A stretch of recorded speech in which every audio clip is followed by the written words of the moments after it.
So నిజం చెప్తాను, movie బాగుంది. ఫస్ట్ హాఫ్ బాగుంది, సెకండ్ హాఫ్ బాగుంది, మూవీ ఓవరాల్ గా బాగుంది అనమాట. సో ఏం లేదు, ఒక విషయం, ఇందాక ఎస్కలేటర్ దిగేటప్పుడు చూస్తాను కొంతమంది ఏదో వాంటెడ్ గా ఏదో నెగిటివ్ చేయాలని చూస్తున్నారు. సో నేను కూడా ఒప్పుకుంటాను, భారతీయుడు 2 నాకు కూడా నచ్చలేదు అనమాట. శంకర్ గారు అవుట్ ఆఫ్ ఫామ్ అని నాకు అనిపించింది. బట్ కానీ గేమ్ చేంజర్, నిజంగానే మూవీ బాగుంది.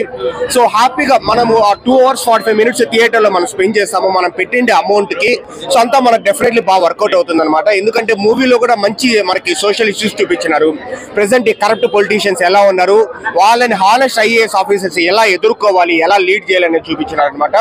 ఇంకా మనకు రామ్ చరణ్ గారు, SJ సూర్య గారు, వీళ్ళిద్దరు వచ్చేసి ఒక అవుట్ స్టాండింగ్ పర్ఫార్మెన్స్ ఇచ్చినారు. రామ్ చరణ్ గారు అయితే ఇంకా మూవీ పై మూవీ, రంగస్థలం తర్వాత ట్రిపుల్ ఆర్ తర్వాత మళ్ళీ మనకు గేమ్ చేంజర్, ఆయన యాక్టింగ్ స్టెబిలిటీ అంతా ఆయన చూపిస్తా ఉన్నారు అనమాట. ఆయన levels of improvement. Ram Charan గారు, SJ సూర్య గారు అంటే మోర్ దాన్ గేమ్ చేంజర్ ఈ movie. Ram Charan versus SJ Surya face of లాగా ఉంటుంది. అండ్ శ్రీకాంత్ గారు కూడా మంచి క్యారెక్టర్ వచ్చింది అనమాట.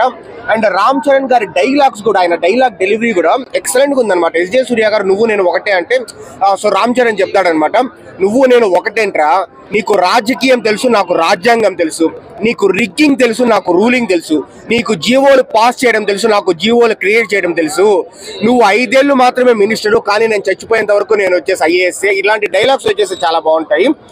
మంచి శంకర్ గారి మార్క్ అయితే కనబడింది బ్రో. ఒకటైతే నేను హానెస్ట్ గా చెప్తాను, లేదు అది నిజంగానే ఎవరైతే బాగాలేదు అని అంటున్నారో మూవీలో ఉంది.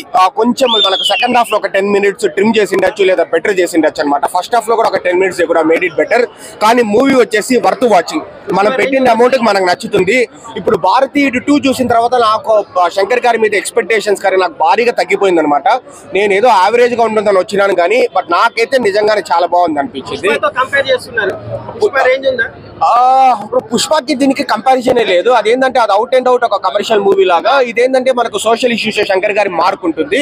సో మంచి మూవీనే బ్రో, హ్యాపీగా వచ్చి చూడొచ్చు. సంక్రాంతికి అయితే ఫస్ట్ హిట్ లోడింగ్ అనమాట.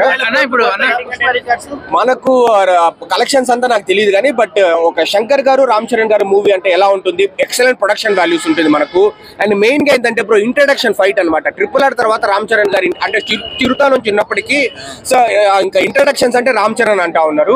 సో ఈ మూవీలో కూడా ఎక్సలెంట్ ఇంట్రడక్షన్ ఉంటుంది. ఆ హెలికాప్టర్ నుంచి వచ్చే సీన్ కావచ్చు, ఇంటర్వెల్ ముందు ఒక ఎక్సలెంట్ ట్విస్ట్ ఉంటుంది అనమాట. అంటే అన్ఎక్స్పెక్టెడ్, అన్ప్రిడిక్టబుల్ గా ఉంటుంది ట్విస్ట్.